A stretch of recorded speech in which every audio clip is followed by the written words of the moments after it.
So this crazy blizzard dropped like 18 inches of snow in this town last night, and this is what I had to come to work to this morning.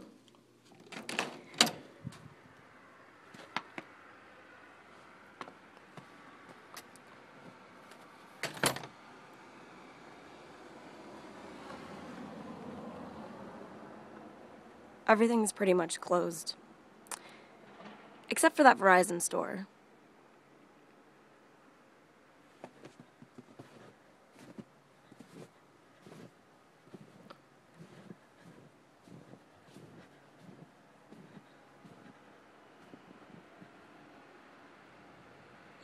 Yeah, and those cars are pretty much stuck.